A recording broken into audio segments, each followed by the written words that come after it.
Chapter 4. Firepaw turned his attention back to Ravenpaw. Redtail warned Oakheart to keep his hunting parties out of ThunderClan territory. He said the next RiverClan warrior to be caught in ThunderClan territory would be killed. But Oakheart would not back down. He said his clan had to be fed, whatever we threatened. Ravenpaw paused to wheeze for breath. His wound was still bleeding heavily, and he stood awkwardly to keep the weight off his shoulder. That's when the RiverClan cats attacked. It was hard to see what was happening. The fighting was vicious. I saw Oakheart had Redtail pinned to the ground, but then Redtail... Suddenly, Ravenpaw's eyes rolled in his head, and he lurched sideways. Half scrambling, half falling, he slithered off the high rock and collapsed on the ground below. A ginger queen bounded toward him and crouched at his side. She licked his cheek briefly and called out, "Spotted Leaf!" Out of the fern-shaded corner trotted the pretty tortoiseshell Firepaw had noticed sitting beside Graypaw earlier. She hurried over to Ravenpaw and mewed for the queen to stand back. Then she used her small pink nose to roll the apprentice over so that she could take a good look at the wound. She glanced up and meowed. "It's all right, Goldenflower. His wounds aren't fatal, but I'll need to fetch some cobwebs to stop the bleeding." As Spotted Leaf sprinted back to her den, the hushed silence in the clearing was broken by a mournful howl. All eyes turned to the direction it had come from. A massive dark brown tabby staggered through the gorse tunnel. Between his sharp teeth, the warrior held not prey, but the lifeless body of another cat. He dragged the tattered creature into the center of the clearing. Firepaw craned his neck and glimpsed a flash of bright ginger tail hanging limply in the dust. Shock rippled through the clan like a chill breeze. Beside Firepaw, Graypaw dropped into a crouch as grief swept over him. "Redtail! How did this happen, Tigerclaw?" demanded Bluestar from her position on the high rock. Tigerclaw let the scruff of Redtail's neck fall from his mouth. He looked steadily back at Bluestar. "He died with honor, struck down by Oakheart. I couldn't save him, but I managed to take Oakheart's life while he was still gloating over his victory." Tigerclaw's voice was strong and deep. "Redtail's death was not in vain, for I doubt we'll see RiverClan hunters in our territory again." Firepaw glanced at Graypaw. The apprentice's eyes were dark with sadness. After a moment's pause, several of the cats moved forward to lick Redtail's bedraggled fur. As they groomed, they purred hushed phrases to the dead warrior. Firepaw whispered into Graypaw's ear. "What are they doing?"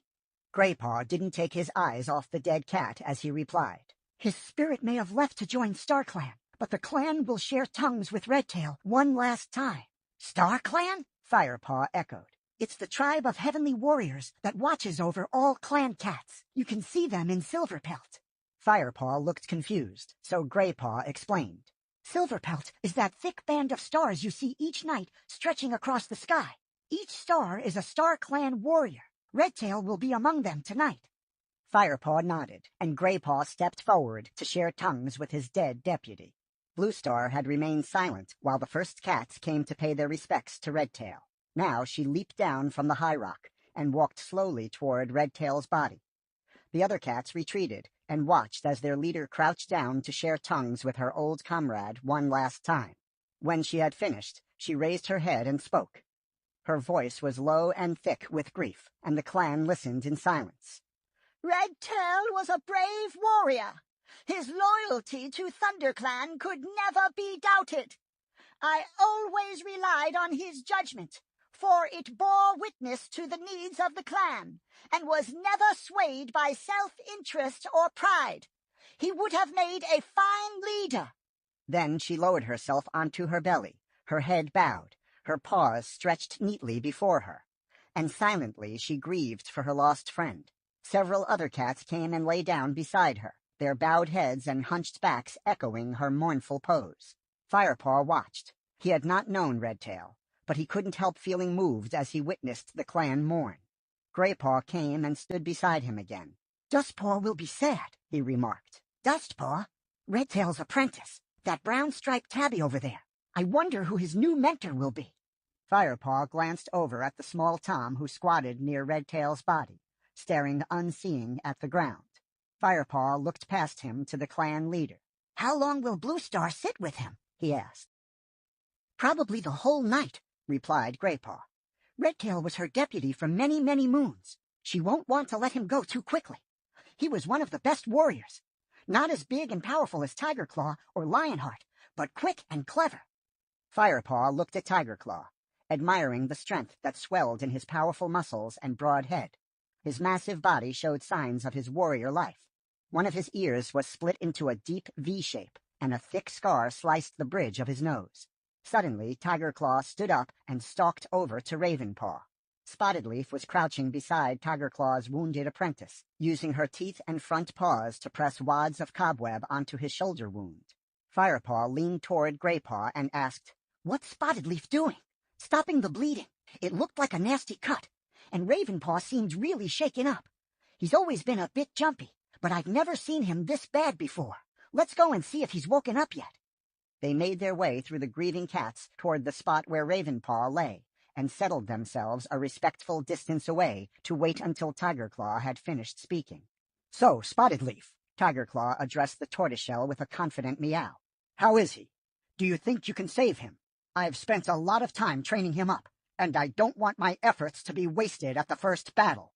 Spotted-Leaf didn't look up from her patient as she replied, "Yes, a pity if, after all your valuable training, he dies in his first fight, eh?" Firepaw could hear a teasing purr in her soft mew. "Will he live?" Tigerclaw demanded. "Of course. He just needs to rest." Tigerclaw snorted and looked down at the motionless black shape. He jabbed Ravenpaw with one of his front claws. "Come on, then. Get up." Ravenpaw didn't move. "Look at the length of that claw," Firepaw hissed.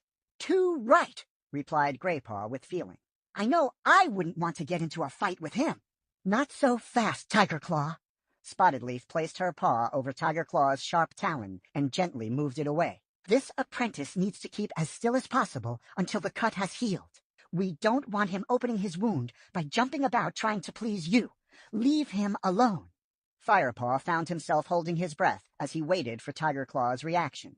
He guessed that few cats dared to give orders to the warrior like that.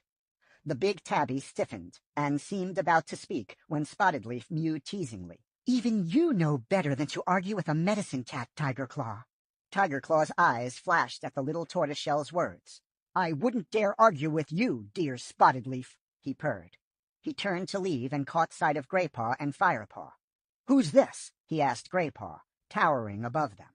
"He's the new apprentice," Graypaw mewed. "He smells like a kitty pet," snorted the warrior. "I was a house cat," Firepaw meowed boldly, "but I am going to train to be a warrior." Tigerclaw looked at him with sudden interest. "Ah, yes. Now I remember. Blue Star mentioned that she had stumbled across some stray kitty pet. So she's actually going to try you out, is she?" Firepaw sat up very straight, anxious to impress this distinguished clan warrior. "That's right," he mewed respectfully. Tigerclaw eyed him thoughtfully. "Then I shall watch your progress with interest." Firepaw puffed his chest out proudly as Tigerclaw stalked away. "Do you think he liked me?" "I don't think Tigerclaw likes any apprentices," whispered Graypaw. Just then, Ravenpaw stirred and twitched his ears. "Has he gone?" he mumbled. "Who? Tigerclaw?" replied Graypaw, trotting toward him. "Yep, he's gone." "Hi there," Firepaw began, about to introduce himself. "Go away, both of you," Spotted-Leaf protested.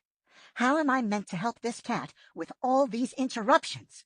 She impatiently flicked her tail at Graypaw and Firepaw and pushed her way between them and her patient.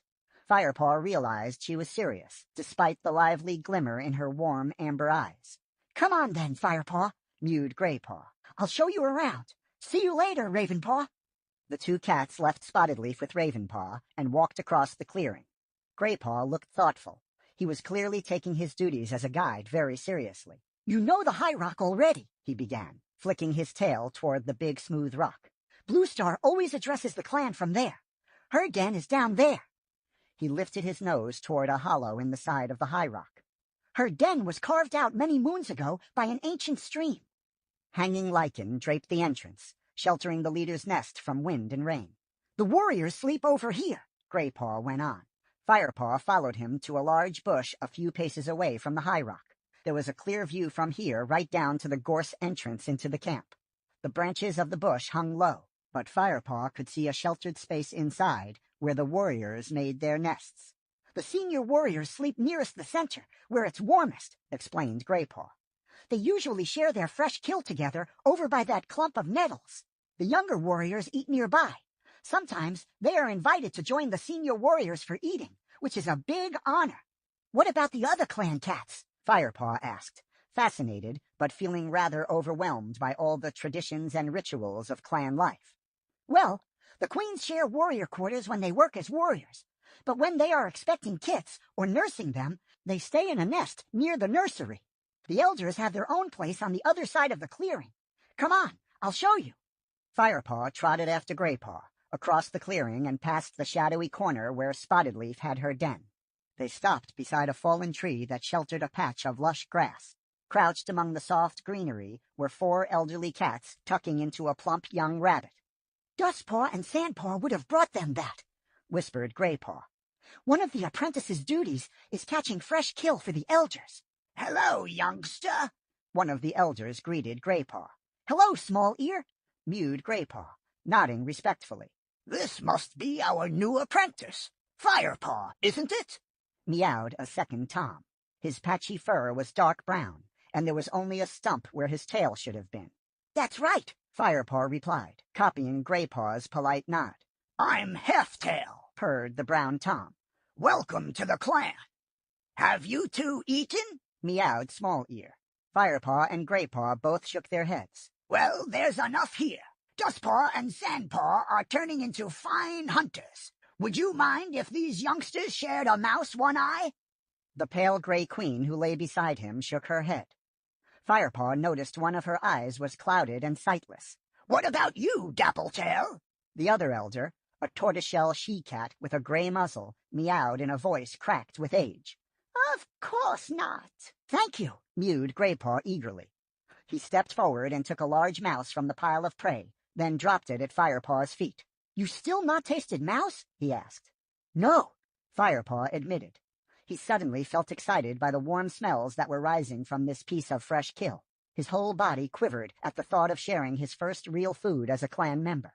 "In that case, you can have first bite. Just save me some." Graypaw dipped his head and stood back to give Firepaw room. Firepaw crouched down and took a large bite from the mouse. It was juicy and tender, and sang with the flavors of the forest. "What do you think?" asked Graypaw. "Fantastic," mumbled Firepaw, his mouth still full. "Move over, then," mewed Graypaw, stepping forward and bending his head to take a bite. As the 2 apprentices shared the mouse, they listened to the elders talk among themselves. "How long before Blue Star appoints a new deputy?" asked Small Ear. "What did you say, Small Ear?" mewed One Eye. "I think your hearing has become as poor as your eyesight," snapped Small Ear impatiently. "I said, how long before Blue Star appoints a new deputy?" One Eye ignored Small Ear's irritated reply and spoke instead to the tortoiseshell queen. "Dappletail, do you remember the day many moons ago when Blue Star herself was appointed deputy?" Dappletail mewed earnestly. "Oh, yes. It was not long after she lost her kits." "She'll not be happy to be appointing a new deputy," Small Ear observed. "Redtail served her long and well, but she'll need to make up her mind quickly. According to clan custom, the choice has to be made before moon high after the death of the old deputy. At least this time the choice is obvious," meowed Halftail. Firepaw raised his head and looked around the clearing. Who could Halftail mean? To Firepaw, all the warriors looked worthy of becoming deputy. Perhaps he meant Tigerclaw. After all, he had avenged Redtail's death. Tigerclaw was sitting not far off, his ears angled toward the elder's conversation. As Firepaw stretched with his tongue to lick the last traces of mouse from his whiskers, Blue Star's voice called from the high rock. Redtail's body still lay in the clearing below, pale gray in the fading light. "A new deputy must be appointed," she meowed. "But first, let us give thanks to StarClan for the life of Redtail. Tonight he sits with his fellow warriors among the stars." Silence fell as all the cats looked up into the sky, which was beginning to darken as evening crept over the forest. And now I shall name ThunderClan's new deputy, Bluestar continued.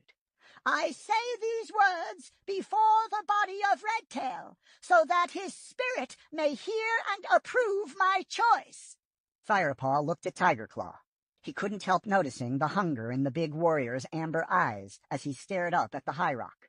Lionheart, meowed Bluestar, will be the new deputy of ThunderClan. Firepaw was curious to see Tigerclaw's reaction, but the dark warrior's face revealed nothing as he moved to congratulate Lionheart with a nudge so hearty that it almost pushed the golden tabby off balance. Why didn't she make Tigerclaw deputy? Firepaw whispered to Graypaw. Probably because Lionheart has been a warrior longer, so he has a lot more experience, Graypaw murmured back, still looking up at Bluestar. Bluestar spoke again. Redtail was also mentor to young Dustpaw. Since there must be no delay in the training of our apprentices, I shall appoint Dustpaw's new mentor immediately. Darkstripe, you are ready for your first apprentice, so you will continue Dustpaw's training. You had a fine mentor in Tigerclaw, and I expect you to pass on some of the excellent skills you were taught. The tabby warrior swelled with pride as he showed his acceptance with a solemn nod. He strode over to Dustpaw, bent his head, and rather awkwardly touched noses with his new apprentice. Dustpaw flicked his tail respectfully, but his eyes were still dull with grief for his lost mentor. Bluestar raised her voice. I shall keep a vigil with Redtail's body tonight, before we bury him at sunrise. She jumped down from the high rock and walked over to lie beside Redtail's body once more. Many of the other cats joined her, Dustpaw and Small Ear among them. Should we sit with them too? Firepaw suggested. He had to admit the idea didn't appeal to him much. It had been a busy day, and he was beginning to feel tired. All he wanted to do was find somewhere warm and dry to curl up and sleep. Graypaw shook his head. No, only those who were closest to Redtail will share his final night. I'll show you where we sleep. The apprentice's den is over here. Firepaw followed Graypaw to a thick bush of ferns that lay behind a mossy tree stump. All the apprentices share their fresh kill by this stump, Graypaw told him. How many apprentices are there? Firepaw asked. Not as many as usual. Just me, you, Ravenpaw, Dustpaw, and Sandpaw.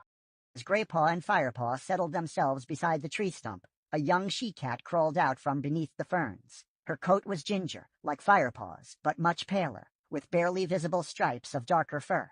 So here comes the new apprentice, she meowed, narrowing her eyes. Hello, Firepaw mewed. The young cat sniffed rudely. He smells like a kitty pet. Don't tell me I'm going to have to share my nest with that revolting stench. Firepaw felt rather taken aback. Since his fight with Longtail, all the cats had been quite friendly. Maybe they had just been distracted by Ravenpaw's news, he thought. You'll have to excuse Sandpaw, apologized Graypaw. I think she must have a fur ball stuck somewhere. She's not usually this bad-tempered. Psst, spat Sandpaw crossly. Hold on, youngsters. The deep voice of Whitestorm sounded behind the apprentices. Sandpaw, as my apprentice, I expected you to be a little more welcoming to this newcomer. Sandpaw held up her head and looked defiant. I'm sorry, Whitestorm, she purred, not sounding sorry at all.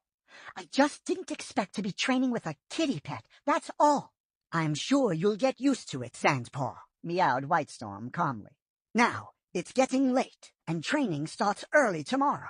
You three should get some sleep. He gave Sandpaw a stern look, and she nodded obediently.